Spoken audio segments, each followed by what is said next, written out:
আসসালামু আলাইকুম সুপ্রিয় দর্শক শ্রোতা বন্ধুরা, আপনারা দেশ বিদেশ যেখান থেকে আমাদের এই ভিডিওটি দেখছেন সকলকে আন্তরিক শুভেচ্ছা জানিয়ে শুরু করছি আমাদের আজকের এই ভিডিও প্রোগ্রামটি। দেখতে পাচ্ছেন ক্যামেরার সামনে নিয়ে এসেছি এক সুন্দরী আপুকে, তার কথাগুলো আপনাদের সামনে তুলে ধরবো। চলুন শুনে আসা যাক। আসসালামু আলাইকুম আপু। ওয়ালাইকুম সালাম। কেমন আছেন? এই তো ভাই আল্লাহর রহমতে ভালো আছি। তো লাকি আপু, আপনি বর্তমানে কোথায় থাকেন? আমি থাকি যশোর জীবননগরে। যশোর জীবননগর? আমার দেশের বাড়ি এটাই। দেশের বাড়ি ওইটাই? হ্যাঁ, থাকেন ওইখানে? এইখানেই থাকি। আপনার বয়স কত? আমার বয়স 18 থেকে 19। 18 থেকে 19। আপনার স্বামী কি করে? আমার স্বামী নেই ভাই, স্বামী থাকলে তার প্রতিবেদনের সামনে আইতাম না। আচ্ছা, তো স্বামী নাই কেন এখনো? স্বামী নাই, বিয়ে হয়নি, এর জন্য স্বামী নাই। তো বিয়ে হইলো না কেন এখনো? বিয়ের কথা আসছিল অনেক জায়গা থেকে, কিন্তু যৌতুক চাই বেশি, এর জন্য বিয়ে দিতে পারে নাই আমার দাদি। যৌতুক চাই বেশি? তা আপনার বাবা মা যৌতুক দিতে পারে না? বাবা মা নাই, আমি দাদির কাছে থাকি। বাবা মা নাই? না। তো বাবা মা নাই কেন? বাবা মা নাই, বাবা মারা গেছে, মা এক জায়গায় বিয়ে বয়ে চলে গেছে, এর জন্য দাদির কাছে থাকি। আর আপনার ভাই বোন কয়জন? ভাই বোন নাই, আমি একা। আপনি একাই? হ্যাঁ। আচ্ছা, তো আপনার তো তাহলে রাজকপাল। তাহলে আপনার এখনো বিয়ে শাদী হয় না কেন? এক মা বাবার একটাই সন্তান। এখন বিয়ে শাদী হয় নাই ভাই, সবই ভাগ্য। যৌতুক বেশি চায়, দাদি তো মানুষের বাড়ি কাম করে যতক্ষণে টাকা পায় ততক্ষণে সংসার চালায়। আর আমারও তো কারো বাড়িতে কাম করতে দেয় না, আমার বাইরে যাইতে দেয় না। মানে আমি এরকম নামাজ সব পড়ি, সময়? ঘরে থাকি। মানে এরকম সব সময় এরকম পর্দা করেই চলেন বাইরে বের হইলেও? আল্লাহর রহমতে হ্যাঁ, পর্দা করেছি। আচ্ছা, মানে নামাজ কালাম পড়েন আর ঘরে এভাবেই থাকেন? এরকম ভাবে থাকি, হ্যাঁ। তা মানে বেশি সুন্দর দেখে বাইরে যাইতে দেয় না, নাকি আপনাকে আদর করেই যাইতে দেয় না? আমার আদর করে যাইতে দেয় না। এখন আল্লাহ তাআলা আমারে যেরকম বানাইছে আমি এরকম হ্যাপি। আচ্ছা, অসংখ্য ধন্যবাদ আপু। তো আপনার নামটা যেন কি বললেন? আমার নাম লাখি। লাকি। তো লাকি আপু, আপনার ফোন নাম্বার যদি দেন, অনেকেই তো আপনাকে বিয়ে শাদী করতে চাইবে। কি রকম লোক হইলে আপনি বিয়ে শাদী বসবেন, বা কেমন লোকের সাথে আপনার সারা জীবনটা কাটাইতে চান? যেরকমই হোক না কেন, কিন্তু তার মনটা সুন্দর হইতে হবে। মনটা কি টাকা রকম পয়সা সুন্দর? বাড়ি গাড়ি আমি কিছু চাই না, আমি চাই সুন্দর মনের একজন মানুষ আমার জীবন সঙ্গিনী। মানে কি রকম মন সুন্দর? যেরকমই হোক না কেন, সারা জীবন আমার পাশে থাকবে, আমার হাত ধরে রাখবে।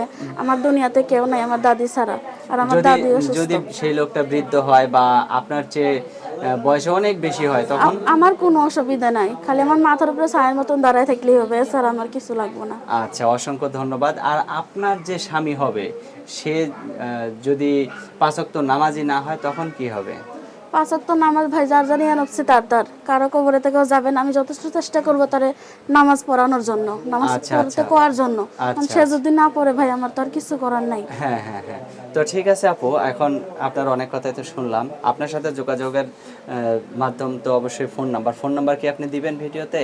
ফোন নাম্বার তো অবশ্যই দেবো ভাই, নাহলে যোগাযোগ কেমনে করবে? হ্যাঁ হ্যাঁ, রাইট। আপু, আমার হাতে যে নাম্বারটা দিয়েছেন, এটাই তো আপনার ফোন নাম্বার নাকি? এটা ফোন নাম্বার, কিন্তু এটা আমার দাদি নিয়ে কামে যায়, এটা এখন আপাতত আমার কাছেই থাকবে। আমার এখন ফোন আপনি নাই। যে ফোন নাম্বারটা যে আপনি ভিডিওতে দিবেন, ফোন নাম্বারটা ভিডিওতে দেওয়ার পরে আপনার দাদি যদি আবার এটা নিয়ে কাজে যায়, তখন কি হবে? এইটা নিয়ে কাজে এখন যাবে না। আমি একজন মনের মানুষ পাইলে আমি এই নাম্বারে সব নক করে দিয়া নাম্বার দিয়ে দিব আমার দাদিরে। আচ্ছা আচ্ছা, অসংখ্য ধন্যবাদ আপু। তো আমি নাম্বারটা বলি, আমার সাথে সাথে আপনিও বলতে পারবেন? হ্যাঁ পারবো। আচ্ছা বলেন। 016 016 24 24 30 30 31 31 80। 80। হ্যাঁ, নাম্বারটা দর্শক শ্রোতাদের উদ্দেশ্যে আমি আরেকবার বলে দিচ্ছি। 01624303180। এই নাম্বারটিতে ফোন দিলে এই আপুটির সাথে আপনারা কথা বলতে পারবেন।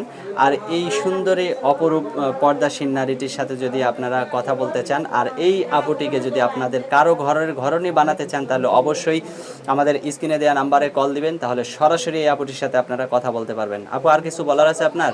ভাই একটাই কথা বলার আছে, যে ফোন দিবেন নিজের ভালো মন নিয়ে ফোন দিন, খারাপ মন নিয়ে ফোন দিন না। কারণ আমি 5 ওয়াক্ত নামাজ পড়ি। আমি যদি জীবন সঙ্গিনী বানাই, তাহলে একজনকে বানাবো, আমার মনের মতন বানাবো। আচ্ছা ঠিক আছে আপু, ভালো থাকবেন। প্রিয় দর্শক, আপনারা ভালো থাকবেন। দেখা হবে নতুন কোনো ভিডিওতে। আজ এখান থেকে বিদায় নিচ্ছি। আল্লাহ হাফেজ। আপুরে তুমি গাড় ধরে কি খাওয়াইছো? হাঁসের গু? তাই তোমার আপু হাঁসের গু খেতে চায় না? খাই তুমি তুমি গাড় ধরে খাচ্ছ, এটা কেমন বেদবি? হ্যাঁ হ্যাঁ, যা আবার বেদবি করতেছে। না না না, বেদবি করে না। ওই যে আরেক চান্দু আইছে। কি গো, দৌড় পর আবার কেন গেলা? দৌড় পর আবার কেন গেলা? এমনি কিসের জন্য গেলা? ওই যে পোলাই খাইতেছে কিসের জন্য গেলা?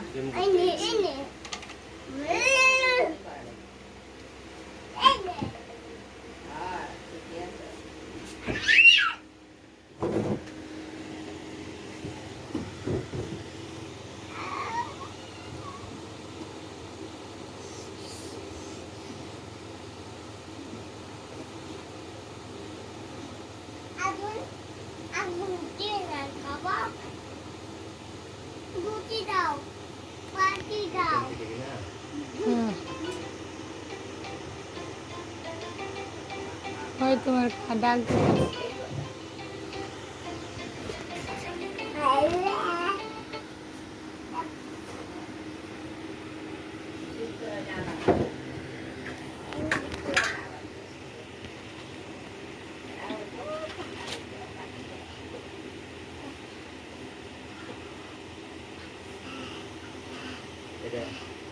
হুম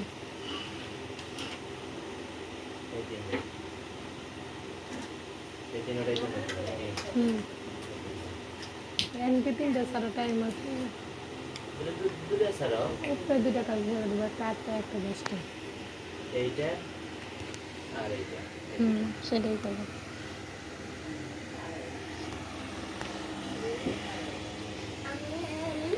আর ভিডিও ওকে এই যে আরেকটা কোনটা? দিলাম।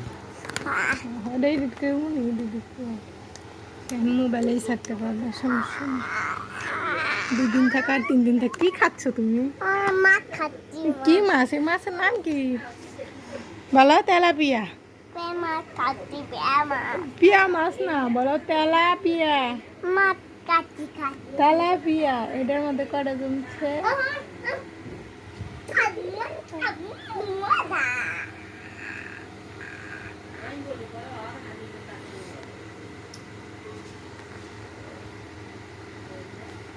আরে না, ওটার মধ্যে সব লেখা হয়েছে। ওটা তো জামাই হয় না।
মাছ রান্না করো বাবা, মাছ খাবো।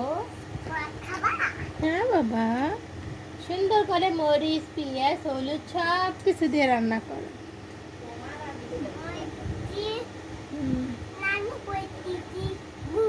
না আচ্ছা, রান্না করে দাও। এটা কালকেই সরাইছে, এটা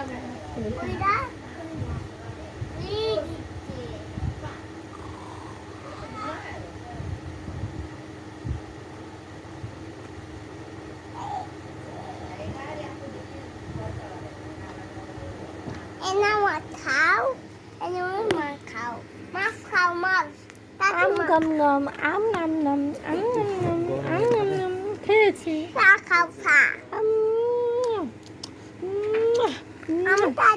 সেই স্বাদ হয়েছে বাবা, সেই। যাও এখন তুমি বানিয়ে খাও, যাও। চলো চলো চলো চলো নামো, আমি উঠি। ওই যে ফ্যান 2টা দেই, তোমার বাবার বলে গরম লাগতেছে।